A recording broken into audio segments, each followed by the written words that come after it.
The last week of May 2026 offered conditions that I had never seen in my entire life at this time of the year. The air temperature exceeded 30 degrees every day, the water was above 20 degrees the entire time, and on top of that, we had amazing waves with ideal winds. This session was filmed on the biggest morning of that week, with waves in the head-high to overhead range. I found a perfect sandbar and ended up surfing for over 3 hours, including about 40 minutes alone.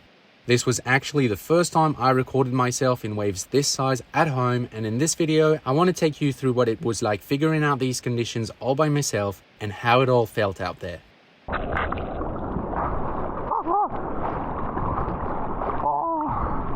my gosh, yes. I thought I had made it out and was happy with the wave you just saw, but then an actual set rolled in.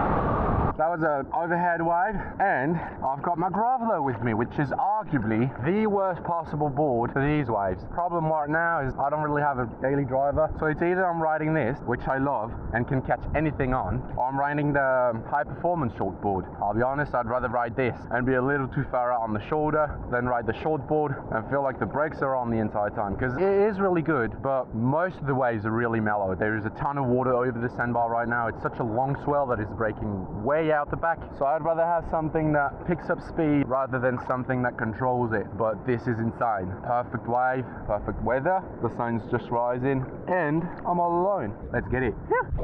Oh, that's a perfect one.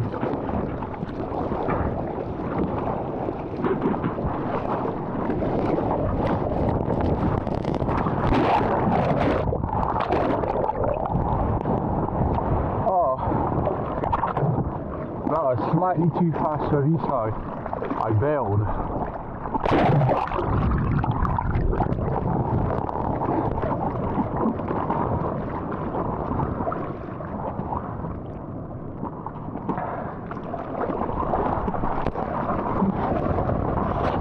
Oh my gosh. See what I mean? The takeoff is really mellow.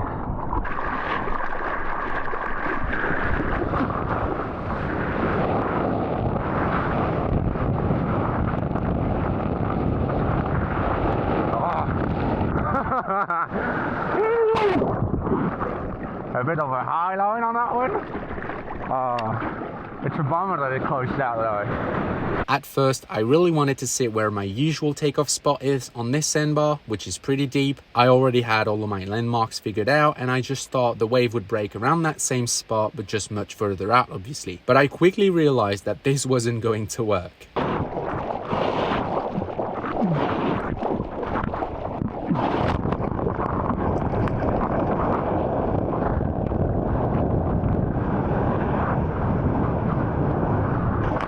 The wave was indeed breaking around the same spot, but because the swell was so big compared to all of my previous sessions, the first section was extremely fast and the wave wouldn't slow down until much further down the line. Come on.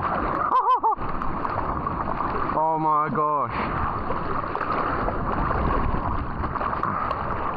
It's always a little harder to figure out a wave by yourself, because when there are people already surfing it, as you're paddling out, you can see where everyone is sitting and how the wave breaks relative to where everyone is sitting. So it's always easier to figure it out with a little bit of a crowd. That's why I'm taking my time. So far I've caught 2 waves, did a little Mikey Fab highline on them, just to get a feel for them, of how they break, how they feel, the power in them and all that. Didn't really find an opening just yet, but I'm not really worried. I'll find that.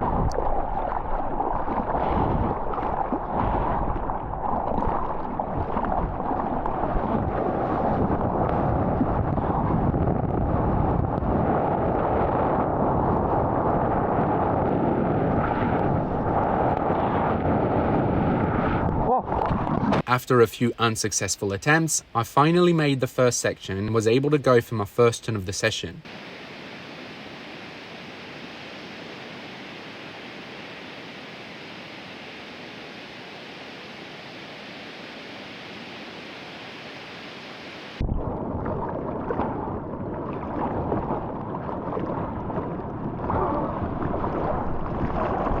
problem is that I paddled right back to my usual deep takeoff spot because for some reason that previous wave made me confident that I could just highline the first section for as long as I wanted until the wave would eventually slow down for me to start surfing it. Theoretically that could work, but the next 3 waves brought me right back to reality.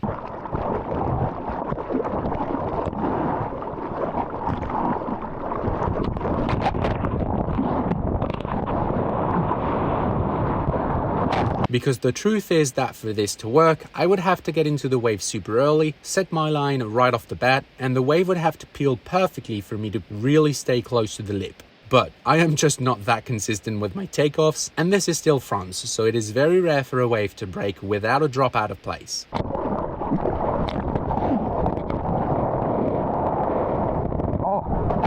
Look at this for example, my takeoff was fine and I set my line straight away, but the wave did not let me stay up there for very long. If I had taken off further down the line, both this wave and the next one opened up beautifully and offered a perfect open face for a few carves. But don't worry, I eventually figured it out and started actually surfing these waves. I just needed a bit of time to adjust since I had no one out there to help me with my positioning.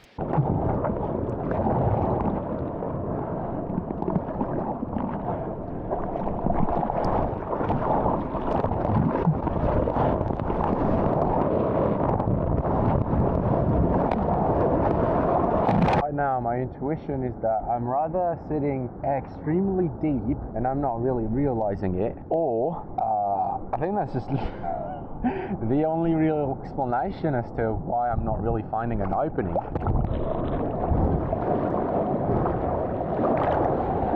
I paddled out a little wider this time and the session really started getting interesting.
At this point, I had dialed in the wave a bit more, but I was still struggling with my technical skills. Bear in mind I was riding a 5.4 groveler, which is advertised for Mediterranean waves, so I needed a bit more practice to understand how to make this board work in those heavier waves.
here is when things really clicked for me and I started surfing at my best.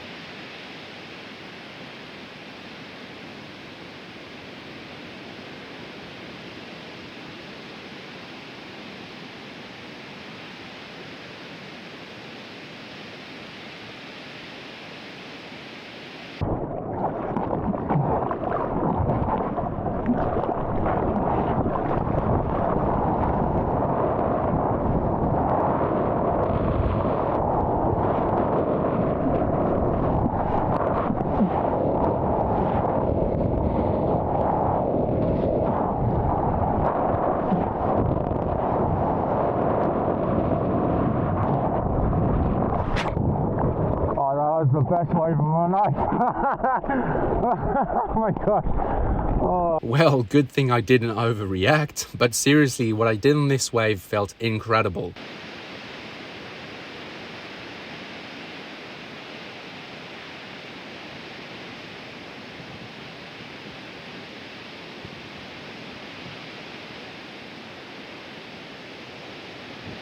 It really is a bummer that I had to zoom out so much in order to film this session.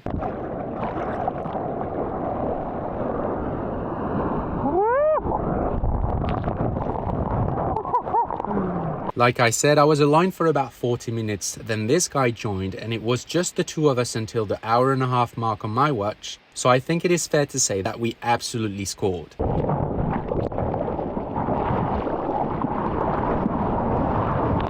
I then went on to another series of fails with 3 missed waves out of the 4 next that I caught, showing you just how fine the line was between being right in the spot and being too deep.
Every single one of the 3 waves I missed were perfect, but I was just slightly too deep. Being out there for over 3 hours gave me plenty of time to go play with my positioning and try to sit as deep as possible, which inevitably led to a lot of fails.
gosh, I absolutely hate myself.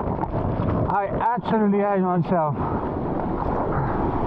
Oh my gosh. The reason for that reaction was that I completely blew this wave just because my front foot was slightly off. There is nothing that irritates me more than when my front foot lands in the wrong spot because I always have a hard time readjusting it. I can readjust my back foot just fine, but that front foot really drives me nuts sometimes. And you would not believe how sensitive your board is to where your front foot is sitting. This was my front foot on a wave that felt good, and look at my pinky toe, it was all the way past the stringer. Now this was my front foot on that previous wave. Notice how my pinky toe was slightly over the stringer, which meant that the middle of my foot was not over the center of the board, and it completely threw me out of balance. I could feel it, but was totally unable to adjust it, which is why I got so mad.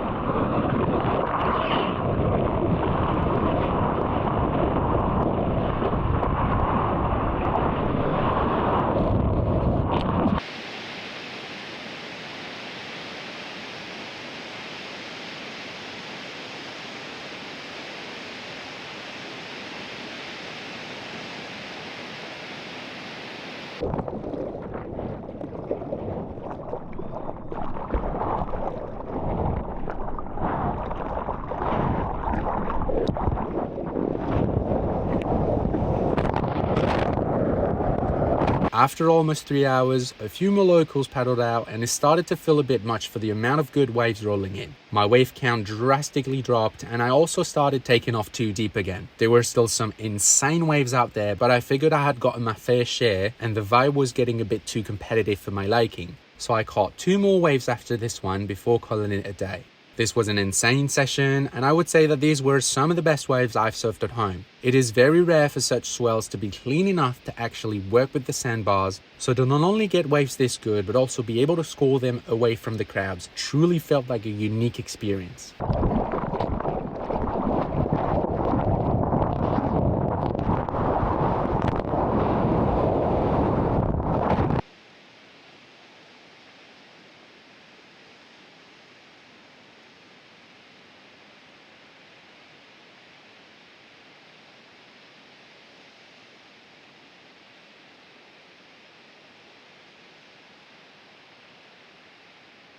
The camera also died right before this last wave, so it was about time that I paddled in anyways. I hope you guys liked the video and hopefully felt like you were right there with me. As usual, I have tried my best to be transparent about the whole thing, showing you every single wave and letting you know how I felt throughout the session, so please let me know in the comments what you thought of it and if there is anything you would change about this format.